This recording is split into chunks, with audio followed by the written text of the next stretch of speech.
Olá, seja muito bem-vindo, seja muito bem-vinda ao Portfólio Global. Aqui a gente vai falar de diversificação, as oportunidades que o mercado internacional oferece aos investidores brasileiros e os principais produtos que podem fazer você acelerar os seus retornos. Eu sou Felipe Nascimento, comigo aqui está o Alan Gani. Quero falar um alô aí para você, Gani. Tudo em ordem?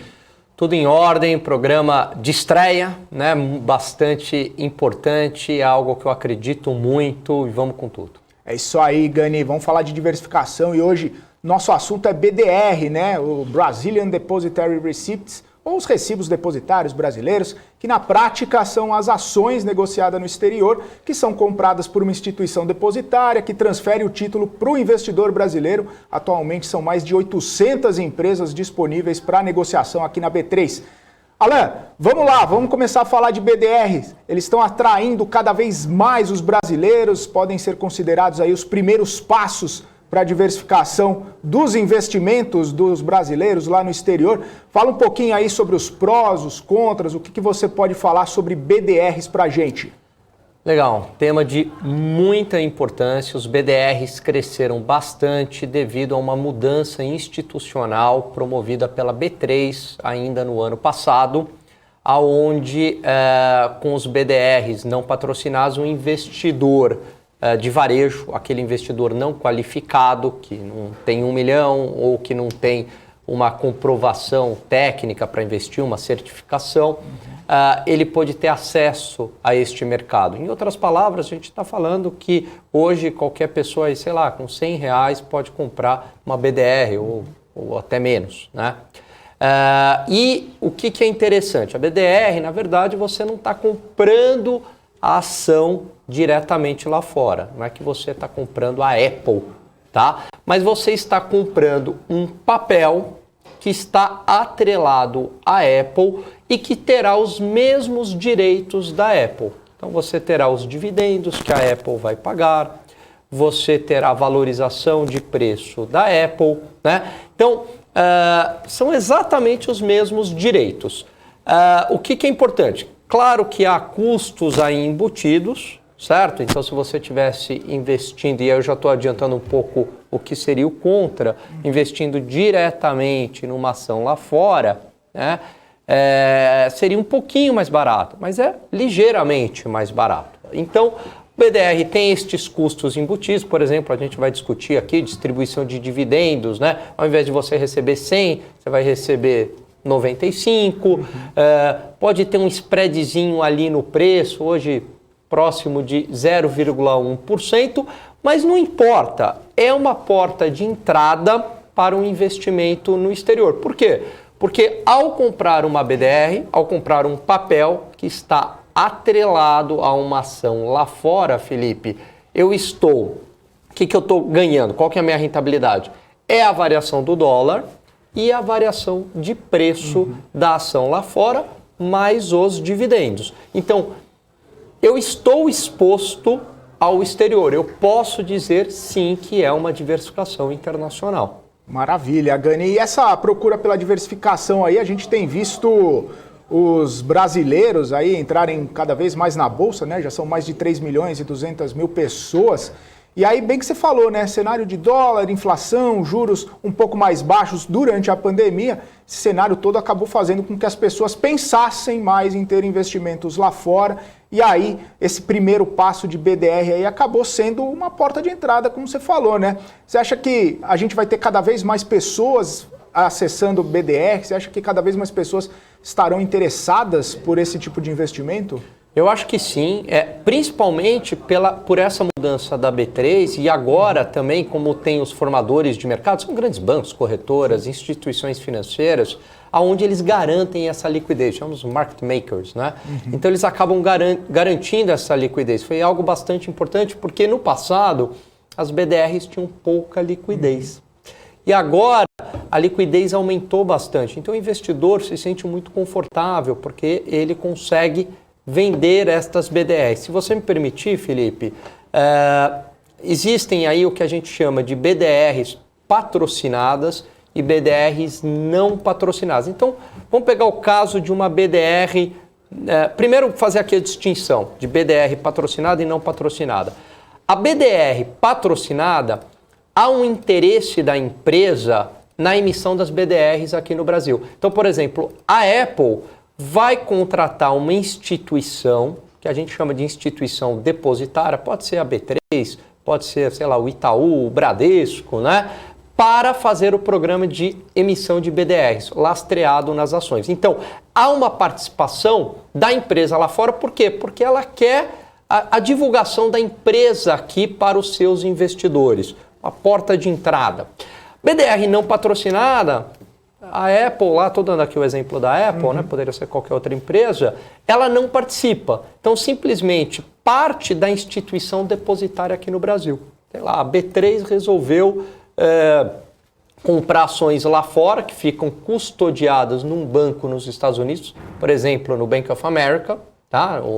ou no Citi, e essas ações servem de lastro para a BDR que ela lançou aqui no Brasil. Então essa é a não patrocinada. Percebeu o nome? Não patrocinada, então a empresa lá, a Apple, nem está sabendo, não está patrocinando. Não foi ela que contratou a instituição depositária. Né? Então acho que isso que é importante. Lançamos um recibo e aí este recibo está atrelado a uma ação lá fora. Né? Então, ou um recibo a 10 ações, enfim, 10 BDRs para uma ação, né? Pode ter essa combinação também. Mas sempre há esse atrelamento, né? Está sempre atrelado a uma ação lá fora.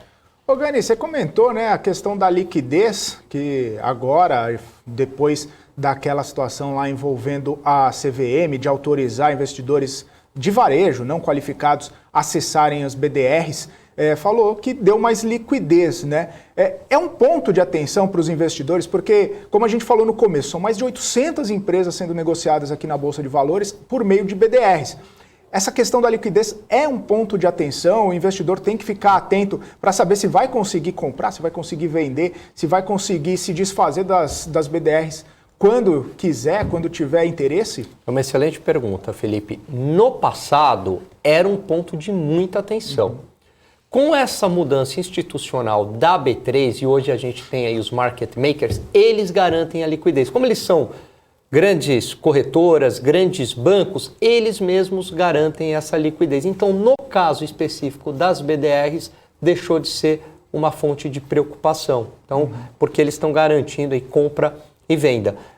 Então, dá para o investidor entrar numa boa e comprar esses 800 papéis aí, da preferência dele, negociados na B3. Com tranquilidade, não precisa ficar com pulga atrás da orelha e tentando saber, será que eu vou conseguir repassar quando eu quiser fazer algum tipo de movimentação, quando eu precisar do dinheiro, porque tem bastante disso, né? Os investidores, a gente vê na própria Bolsa de Valores, existem os papéis com mais liquidez e os papéis com menos liquidez, né? Os BDRs é um pouco mais tranquilo. É um pouco mais tranquilo. Perfeito, porque tem esses grandes players garantindo esta operação. Ah, maravilha. Ô Gani, além da liquidez, né, que não tem mais esse ponto de atenção, quais seriam os riscos que os investidores devem ficar atentos aí quando pensa em BDR? O que ele tem que ficar de olho?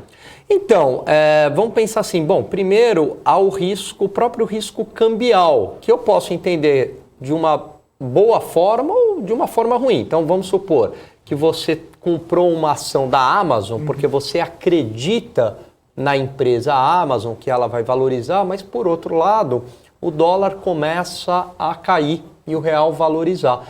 Então, por mais que você esteja ganhando na Amazon, né, você vai ter este efeito cambial. Então, este é um risco. Agora, também pode acontecer o contrário, né, que seria o melhor dos mundos. Então, você comprou a ação da Amazon, a Amazon valoriza e também o real passa a desvalorizar, ou seja, o dólar sobe aqui. Então, aí você ganhou duas vezes. Você ganhou com o dólar e ganhou com a valorização de preço da ação. Agora, tem um outro risco, Felipe, que é o risco Brasil, é o risco institucional.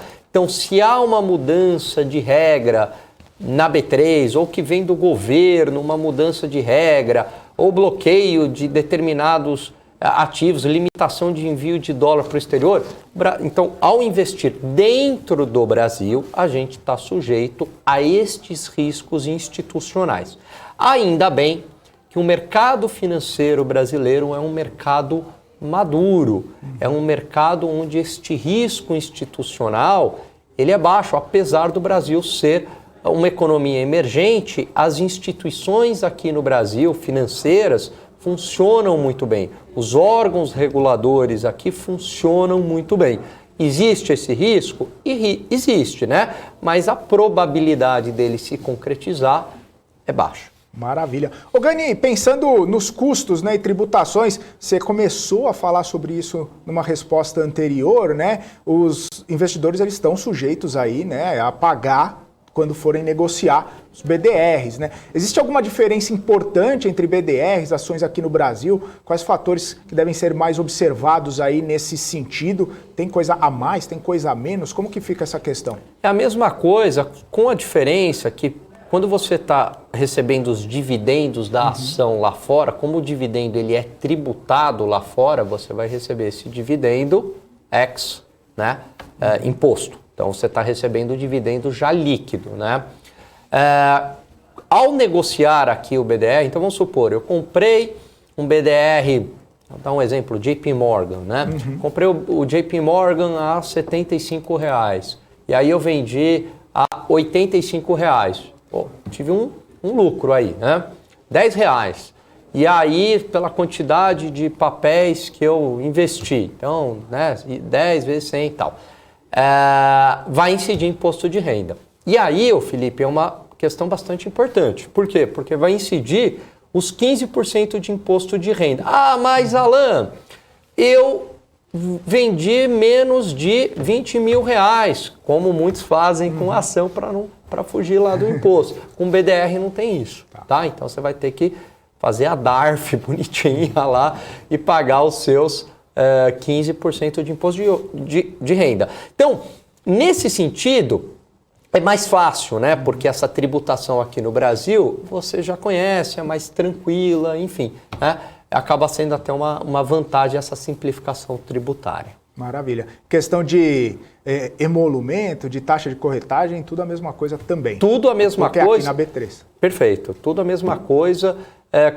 Hoje as corretoras, né, nem tem mais aquela taxa de manutenção da corretora ou corretagem, enfim, mesma coisa que o mercado de ações. Bem mais simples, né? Bem mais simples. É por isso que o pessoal fala, né? A porta de entrada para investimento no exterior tem, né, o IVVB11 ali, para você dolarizar, e tem BDR Exatamente. também, que é um pouco mais simples ali, já está mais ou menos no ambiente familiar, né, dos investidores.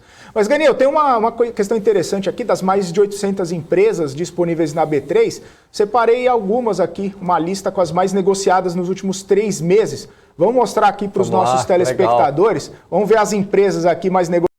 Olha só, eu trouxe aqui tanto as empresas quanto os países que elas são, né? Olha só que bacana, Gani. A primeira, a mais negociada ali foi a Tesla.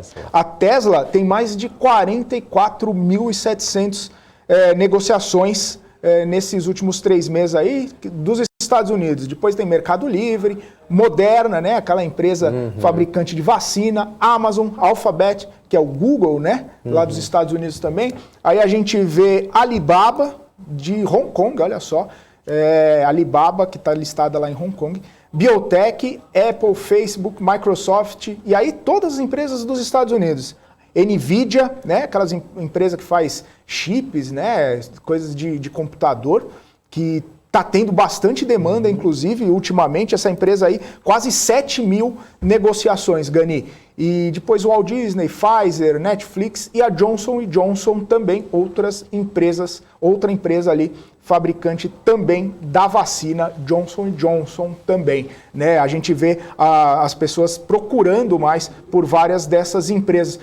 A gente vê várias empresas conhecidas, né, nessa lista, interessante, que são empresas que a gente acaba até falando aqui, né, na mídia, a gente fala também aqui na BMC sempre, né?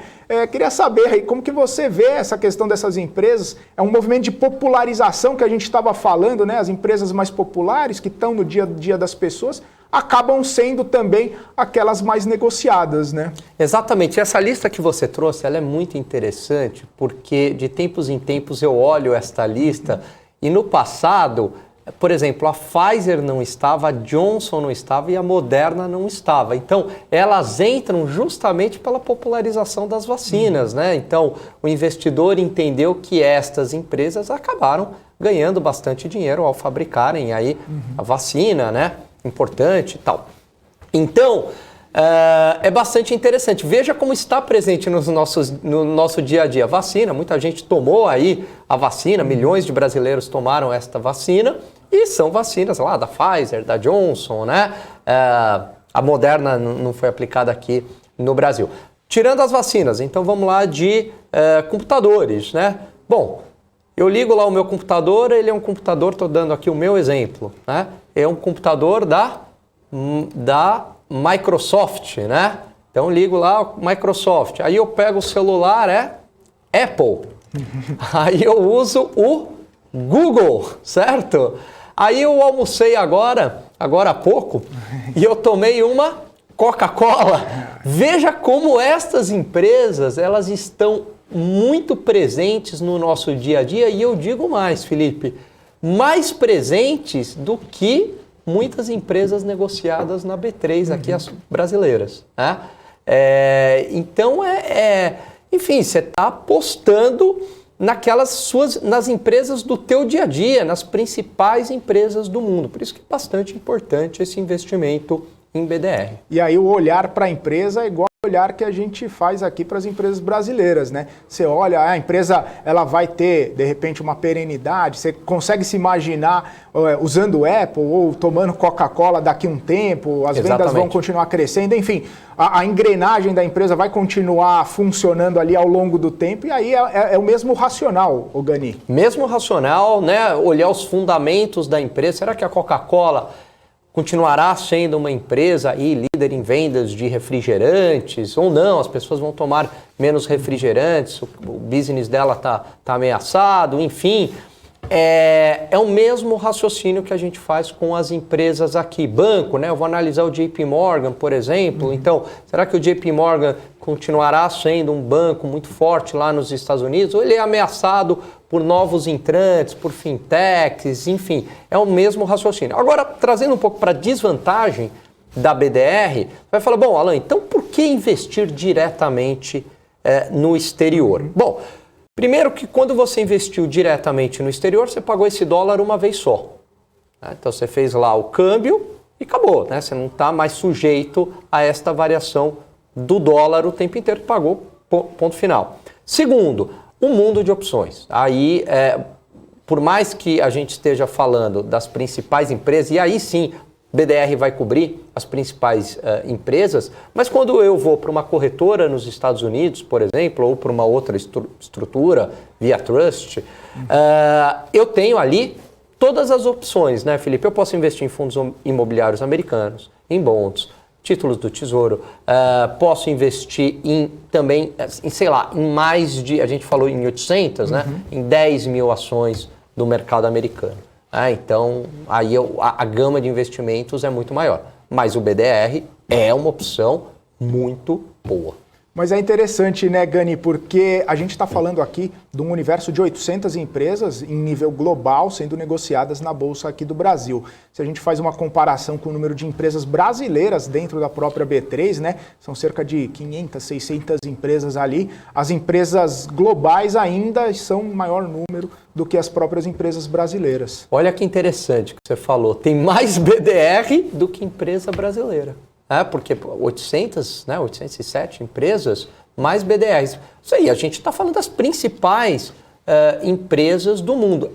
Dificilmente alguma grande empresa que venha à nossa mente, 3M, Pfizer, Google, Facebook, né, Microsoft, enfim, dificilmente estas grandes empresas, você pensar aí, o telespectador pensar numa grande empresa, possivelmente vai estar listado entre os BDRs. Ô Gani, um movimento interessante que eu tenho acompanhado, a gente fala bastante de mercado financeiro aqui, a gente está sempre acompanhando carteiras recomendadas de casas de análise, de grandes instituições, e um movimento interessante que eu tenho percebido é que várias casas têm trocado algumas empresas brasileiras da sua carteira, colocando BDR. A gente comentou todo esse cenário de juros, de câmbio, enfim, esse cenário um pouco macro, né, relacionado às questões para investir aqui no Brasil e essa diversificação. Como que você vê esse movimento, né, de tirar empresa brasileira da carteira e colocar BDR e fazer uma exposição internacional? Como que você vê essa questão? Eu acho bastante saudável. Eu acho que a gente tem que ter aí um mínimo de exposição a dólar, né, e a empresas lá fora. Como o BDR você está exposto a dólar, você está cumprindo esta função. Então, seja investindo diretamente no exterior ou via BDR, é necessário essa diversificação internacional. A gente ouve aí um número do qual eu concordo bastante, que é 1/3, né? Porque qual que é o ponto aí, Felipe? Por exemplo, o ano que vem a gente tem eleições. E no Brasil a gente não pode esquecer que o cenário político ele acaba afetando muito o cenário econômico, que por sua vez afeta as empresas, né? Então, uma forma de eu me proteger, o que eu faço? Eu compro uma BDR. Se aqui começa a degringolar muito a política, né, a economia, o que vai acontecer com o dólar? O dólar sobe, perde-se a confiança na moeda brasileira. Por outro lado, a economia americana é uma economia muito mais estável, né? Então, mesmo que ela passe aí por desacelerações econômicas, como outra crise no curto prazo, a gente olha ali o S&P 500, é um crescimento de 10%, 12% ao ano, dependendo do período que você pega, né? Uma valorização de 10%, 12%. Então, é uma forma de eu me proteger, porque, de um lado, ao comprar, de estar exposto ao dólar, eu estou apostando contra o real, e, por outro lado, eu estou apostando na economia americana, ou empresas inseridas na economia americana. Então, é uma estratégia muito importante de diversificação. Por quê? Porque quando a gente diversifica só dentro do Brasil, Felipe, mas Alain, eu tenho título público, eu tenho fundos imobiliários, eu tenho ações, eu tenho vários setores. Pois bem, mas o risco Brasil você não está diversificado, porque todas estas empresas estão dentro do Brasil, estão expostas à economia brasileira. Quando você tem empresas americanas, eu estou diversificando este risco Brasil. O único risco que eu não vou estar diversificando com BDR é o risco institucional, este não. Mas todo o risco macroeconômico, ao estar exposto a dólar e a empresas eu estou falando dos Estados Unidos, mas poderia também ser outros países, eu diversifiquei. Maravilha, Gani. Bom, vamos então agora chamar o nosso convidado, né, para a gente falar um pouquinho aí sobre BDR, o Terence Reis, economista executivo do Salesforce, que está aqui com a gente. Terence, muito bem-vindo aqui ao Portfólio Global. Obrigado pela sua participação aqui com a gente. Obrigado a vocês, pessoal. É um prazer estar aqui, poder falar sobre justamente esse assunto que eu vi que, com a gente caindo, eu vi que tem surgido cada vez mais sobre essa diversificação, né, sobre essa dolarização do portfólio, como alguns falam, mas é algo que eu bato a tecla já tem muito tempo. Hoje eu tenho 75% da minha carteira está fora. É uma diversificação ao contrário, né? Eu diversifico minha carteira deixando um pouco aqui no Brasil. O resto eu olho mais para fora, por motivos vários. Sim. Eu acho que o Alain ele tocou em vários desses motivos. Eu acho que o meu motivo original foi justamente essa menção do Apple, você toma uma Coca-Cola e para mim fazia muito mais sentido, eu entendia melhor, né, o que estava acontecendo quando eu trabalhava com empresas com as quais eu tinha familiaridade. Para mim é muito mais simples investir na Nike do que investir, e aí uma boa empresa, o pessoal tem comprado, na Ferbasa, na FESA. Eu acho que o meu trabalho de entender a empresa, de ver para onde ela estava indo e se eu estava fazendo a coisa, se ainda tinha fundamentos, esse trabalho era mais facilitado, né? Porque no fim a economia é global, então acho que era uma perda de tempo não estar aproveitando essa economia global. Ô Terence, a gente trouxe aqui, né, uma lista com os BDRs mais negociados aí nos últimos 3 meses aqui na Bolsa, e a gente vê lá em cima Tesla, quase empatado com o Mercado Livre, também Moderna. Queria saber como que você analisa essas primeiras colocações aí, inclusive nesse cenário aí que a gente estava conversando um pouco mais cedo, de conhecimento, né, do público, de empresas do dia a dia, de empresas conhecidas, de empresas expostas mais na mídia e também uma diversificação, né? A gente vê Tesla, Mercado Livre e Moderna, que são setores completamente diferentes. Sim. Mas eu acho que são setores diferentes, mas eu acho que todos eles têm a mesma origem, que é a mídia. Então você vê que são todas empresas que elas estão expostas de alguma forma na mídia nesse momento. Então é interessante, mas me parece que o pessoal está deixando de fazer o dever de casa deles. Então, por exemplo, eu estou posicionado na Moderna, acho que um disclaimer importante, eu não fico posicionado por BDRs, é lá fora, compro BDRs de vez em quando, porque às vezes surge uma oportunidade, lá fora já está 100%, vejo oportunidade aqui, mas a Moderna é uma empresa que vai muito além da vacina Covid. Eles vão lançar uma vacina para a gripe agora, é a tecnologia em geral de edição de RNA que gera um potencial enorme. Não à toa a Moderna saiu de 130 em abril para 400, quase 440 hoje. Né? É um crescimento que a Pfizer não acompanhou e a Johnson não acompanhou. Então, esse é um bom exemplo de não fazer o dever de casa no seguinte sentido. Poxa, tem essas 3 empresas que estão fazendo vacina, eu vou investir porque elas fazem a vacina.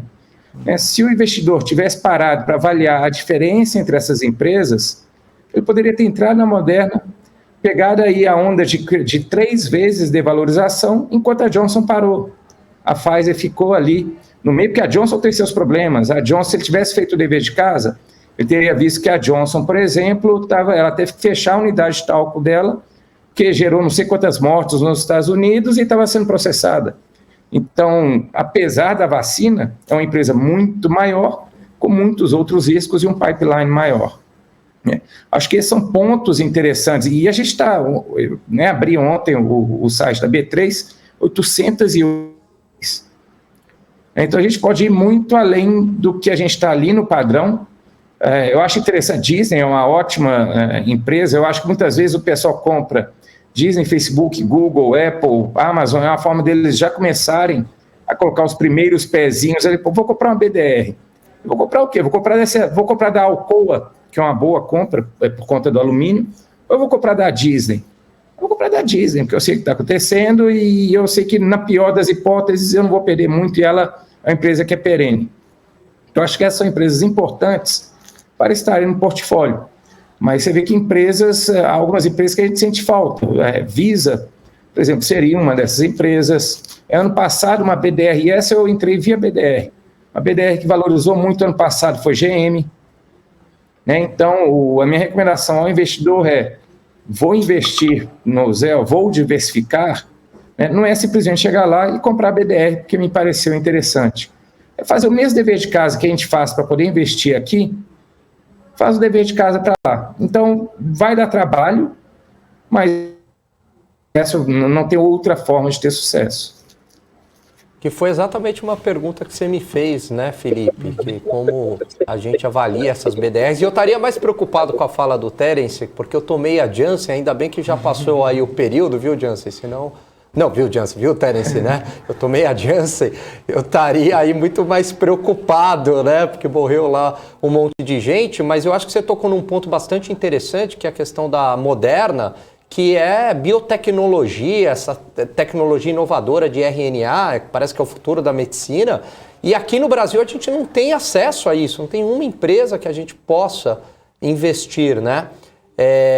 Eu queria que você falasse quais outros setores que a gente tem acesso ao mercado lá fora e não é muito incipiente ou não existe aqui no Brasil, Terence?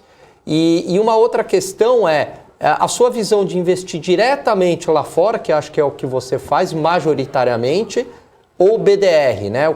Como é que você vê isso aí? Tá. Sobre os setores, eu hoje vi que a First Trust, é um emissor de ETFs, estreou na B3 e ele já tem algumas muito interessantes. Tem Cybersecurity, né? E é um ETF lá fora que é o Cyber, que é muito bom, excelentes componentes. Eu acho que é uma oportunidade que só vai crescer. Já valorizou bem esse ano mas é um setor que só está começando, está no seu início. Em termos de empresas, ele ainda não tem um líder claro, ele está muito fragmentado, então você vai ter muito movimento no setor, é um excelente investimento. Você tem, dentro do First Trust, você tem também ali biotecnologia, que é bem interessante, você já tem ETFs de biotecnologia. E aí, falando de ETFs, em termos de setores que hoje me interessam mais, industrial nos Estados Unidos, aí olhando para o pacote de infraestrutura, olhando para a retomada, então, nos Estados Unidos a gente tem uma mudança interessante, que é um foco em política monetária, a gente chama de supply side, de favorecer tecnologia, porque é mais fácil conseguir investimento, é mais fácil não gerar receita, para um foco mais fiscal, né, de geração de demanda. Isso favorece muito as value stocks. Então, isso vai favorecer muito indústrias. E aí, quando a gente fala de indústrias, a gente tem a 3M, que paga bons dividendos, e a outra empresa que vai ficar aí perene. Quando a gente fala de value stock, a gente fala do setor financeiro.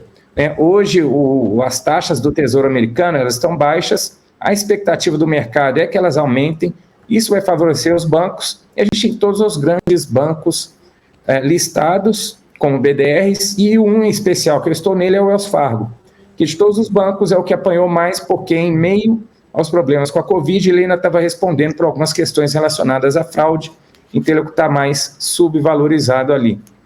Eu acho também que a gente não deveria deixar de ter as FANG, ou seja, Facebook, Alphabet, Apple, Google, porque são empresas de crescimento secular, são empresas onde você vai ter menos liquidez, olhando lá para frente com o tapering do Fed. Quem fica de pé, quem tem caixa, e essas empresas têm caixa de sobra. Então, são empresas que eu gosto, empresas de tecnologia relacionadas à nuvem, como a própria Salesforce, né, CRM, como o Adobe, é um setor que eu gosto também.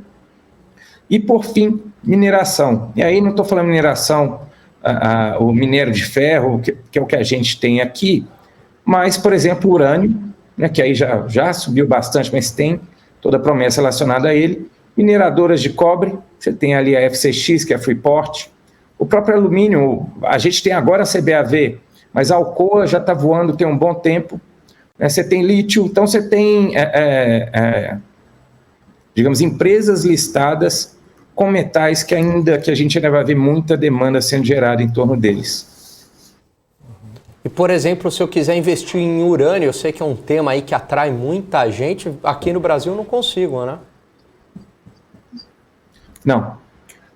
E aí eu nem sei se tem um ETF, só tem um urânio aqui, mas tem que ver se tem um ETF aqui. Com 808 eu arriscaria dizer que tem.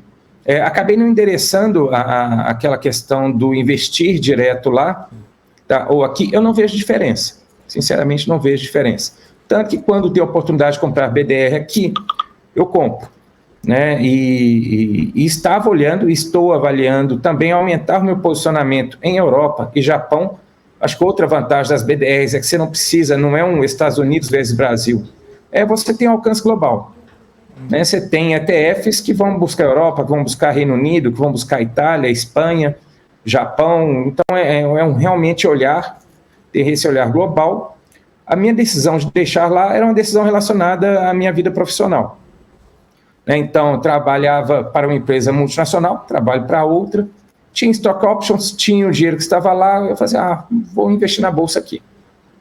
Tá, isso aí, 2016, 2017, e dali foi evoluindo, fui adaptando ao mercado, trabalho muito com derivativos lá hoje, né? Então não vejo muita racional para mim, a maneira como eu opero, hoje internalizar esse dinheiro, mas se preciso for, replico todo o meu posicionamento lá, aqui, porque de fato as poucas diferenças que tem, seja o spread, seja o tributo sobre dividendos, a gente acaba pagando, porque a gente vai prestar contas aqui, então eu não vejo tanto problema.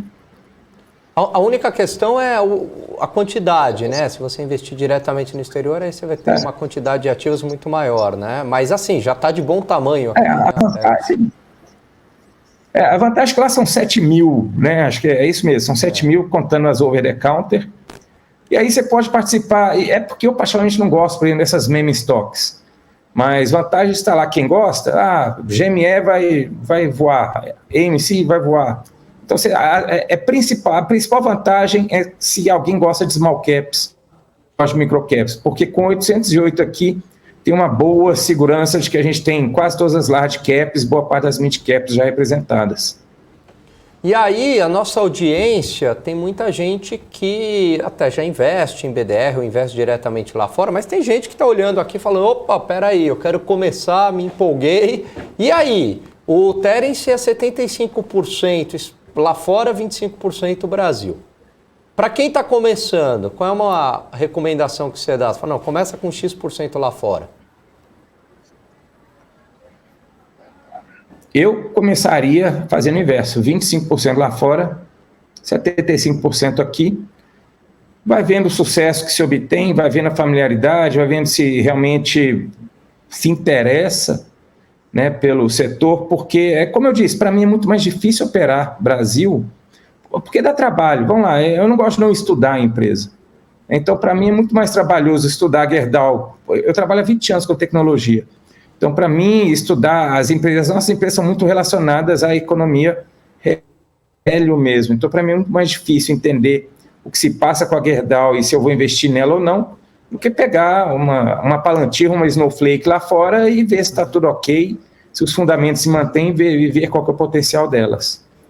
Então, eu gosto. Tipo assim, eu recomendaria, puder deixar lá fora, porque o seu dinheiro tem os riscos relacionados. Eu diria que a decisão você vai colocar mais ou menos tem mais a ver com você ser otimista com o Brasil ou pessimista com o Brasil. Se você for do lado pessimista, não adianta você ficar reclamando da bolsa aqui. Coloca o dinheiro lá fora, compra um BDR. Se você for otimista, se posiciona aqui, segura o tranco que a gente está passando agora e espera vir. Eu estava atendendo justamente um cliente esses dias e ele desesperado, meu Deus, eleição, não sei o quê, né? E aí eu falei, bom, mas se você tá assim, não adianta a gente só reclamar aqui, tem que ter uma saída prática, né? Porque você vai ficar reclamando, se angustiando. Você tem diversificação internacional, né? É isso aí, tem que fazer alguma coisa, né? O Terence... Estou com todo o meu dinheiro alocado aqui na bolsa e tá porcaria, mas ninguém está prendendo o seu dinheiro ali, né? Você vende e realoca o seu dinheiro, faz uma diversificação.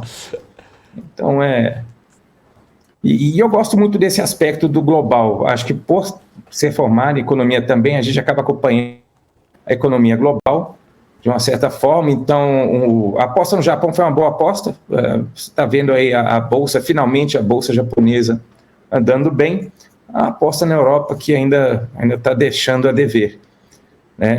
Mas tem que fazer o dever de casa. Eu vi que a Alibaba está ali. Poxa, a Alibaba já caiu 52% desde o pico. Se tem alguém comprando a Alibaba hoje, ele está comprando que ele acha que vai retomar daqui a 1 ano, 2 anos e está muito barato. E é agora. Mas você está comprando com horizonte de curto prazo, está fazendo A gente está vendo o que está acontecendo na China.